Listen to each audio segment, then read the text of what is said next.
ভাতা বৃদ্ধির দাবিতে আজও রাজধানীর শাহবাগ মোড় অবরোধ করেছেন বিএসএমইউ এবং বিসিপিএস এর অধিভুক্ত বিভিন্ন মেডিকেলের পোস্ট গ্রাজুয়েট প্রাইভেট ট্রেনি চিকিৎসকরা। ডক্টরস মুভমেন্ট ফর জাস্টিস এর ব্যানারে তারা এই কর্মসূচি পালন করেন। আন্দোলনকারীরা তাদের ভাতা ৩০,০০০ থেকে বাড়িয়ে ৫০,০০০ টাকা করার দাবি জানিয়েছেন। আমাদের আসলে প্রেক্ষাপটটা ৩ বছর আগে শুরু হলেও এখন দাবি ৩ বছর আগেও দাবি একই ছিল। আমাদের বেতন ভাতা যেটা আছে, ট্রেনি প্রশিক্ষণার্থী আমরা যারা বিশেষজ্ঞ ট্রেনি প্রশিক্ষণার্থী, আমাদের বেতন ভাতা কি ৫০,০০০, আর এখন এটাকে আমরা সাথে একটা ক্লজ অ্যাড করেছি যে ৫০,০০০ কিংবা নবম গ্রেডের সমপরিমাণ বেতন সকল সুযোগ সুবিধা সহ আমাদেরকে দিতে হবে। মেডিকেল কলেজের ট্রেনি রেসিডেন্ট ডক্টর আছি, তারা অনেকদিন যাবৎ বৈষম্যের শিকার।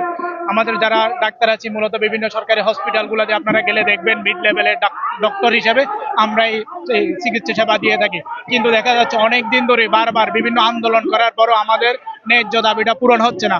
যদিও অনেকবার বিভিন্ন সংস্থা যারা আছে বিসিপিএস, বিএসএমইউ এবং মন্ত্রণালয় বলেছে বারবার আমাদের ভাতাটা বৃদ্ধিকরণ করা হবে, কিন্তু পর্যাপ্ত পরিমাণ বৃদ্ধিকরণ করা হচ্ছে না। এর আগেও 2বার তারা আমাদেরকে আশ্বাস দিয়েছিল যে পর্যাপ্ত পরিমাণ বৃদ্ধি করা হবে, কিন্তু দেখা গেছে যে অনেকটা দর কষাকষির মতো কিছুদিন পর 5,000 টাকা বাড়ায়, আবার আমরা আন্দোলনে নামলে সেটা আবার 5,000 টাকা বাড়ায়। এরকম ভাবে তো একজন চিকিৎসকের জীবন চলতে পারে না। আপনারা সবাই জানেন আমরা যারা ট্রেনি ডক্টর আছি আমরা সবাই হচ্ছে মিড লেভেলের ডাক্তার বলে, এরা সবাই হচ্ছে গ্রাজুয়েশন কমপ্লিট, এমবিবিএস কমপ্লিট করার পর এরপর এফসিবিএস ট্রেনিং এ আমরা ঢুকি বা কেউ রেসিডেন্সি প্রোগ্রামে ঢুকে এমডিএমএস। কারো চিকিৎসা জীবন দেখা যায় যে তখন 5 বছর ডাক্তার হওয়ার পরেই, কারো 5 বছর চলতে যায়, কারো 4 বছর চলতে যায়। তো আপনারা সবাই জানেন একজন 30+ ডক্টরের এই ঢাকা শহরে কিংবা বাংলাদেশের যে কোনো জায়গায় একটা লিভিং কস্ট কেমন সেটা তো আমরা সারা দেশের মানুষ জানে লিভিং কস্ট কেমন, কিন্তু এই যে 20,000 টাকা বা এরপর 25,000 টাকা বা এরপর আবার দেখা যাচ্ছে 30,000 টাকা, সেটা দিয়ে তো একজন ডাক্তারের জীবন চলে না। আর 30 ক্রস করা যে ডাক্তারের বয়স আপনারা সবাই জানেন, সবারই তো সংসার আছে, জীবন আছে, অনেক ডক্টর আছে যাদের বাচ্চা কাচ্চা আছে, যারা বিবাহিত। তাহলে কোন একটা ফ্যামিলি ঢাকা শহরে তো বাসা ভাড়া, নিজের খাওয়ার খরচ, চিকিৎসা ব্যয় সবকিছু নিয়ে এটা দিয়ে তো সম্ভব না।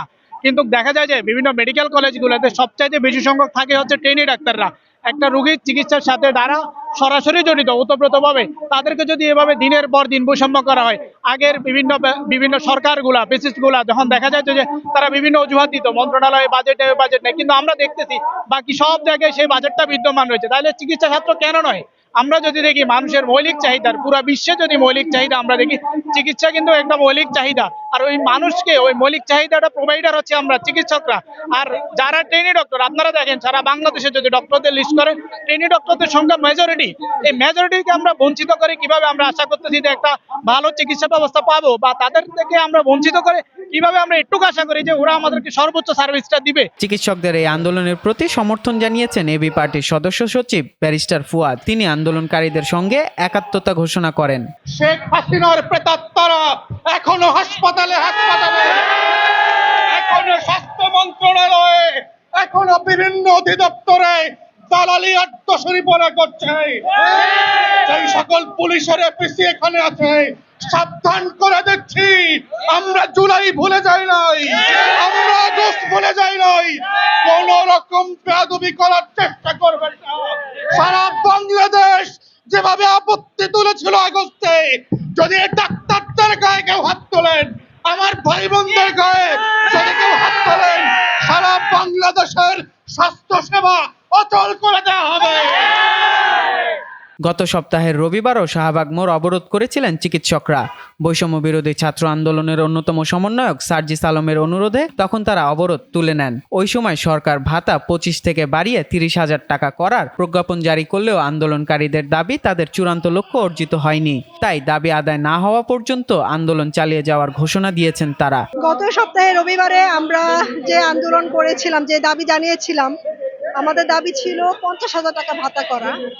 তো সেটা স্বাস্থ্য মন্ত্রণালয়, অর্থ মন্ত্রণালয় সব জায়গায় বলেছে খুবই যৌক্তিক দাবি, ঠিক আছে। এবং আমরা বলেছি তাহলে প্রজ্ঞাপন বের হোক। আমরা কিন্তু প্রথমেই রাস্তায় নেমে আসি নাই। রবিবার থেকে আমরা বুধবার পর্যন্ত সময় দিয়েছি বৃহস্পতিবারের মধ্যে যেন প্রজ্ঞাপন বের করে। তো এর মধ্যে খুবই প্রহসনমূলক ভাবে মাত্র 5,000 টাকা বৃদ্ধি করে একটা প্রজ্ঞাপন দেওয়া হয়েছে, এবং এটা আমরা ঘৃণা ভরে প্রত্যাখ্যান করছি, ঘৃণার সাথে প্রত্যাখ্যান করছি। যেখানে আমাদের দাবি ছিল 50,000 টাকা, সেখানে 25 থেকে বাড়ায় 5,000।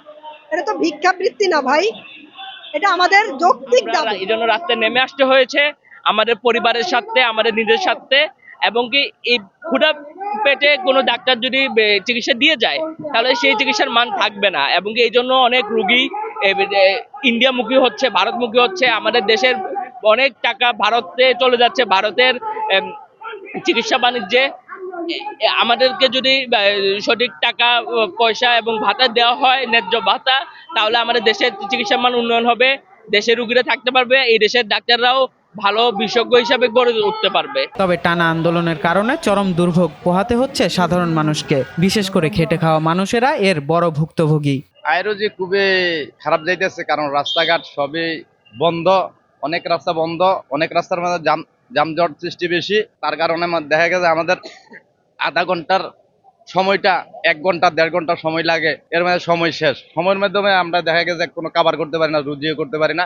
যে জায়গায় মনে করেন 500-700 টাকা রুজি করবে, সেই জায়গায় 200-300 টাকা রুজি করতে করতে দিন শেষ। আন্দোলনকারীদের দাবি এবং সাধারণ মানুষের দুর্ভোগের মধ্যে সমাধানের পথ খুঁজতে সংশ্লিষ্ট কর্তৃপক্ষের দ্রুত পদক্ষেপ কামনা করছেন সবাই।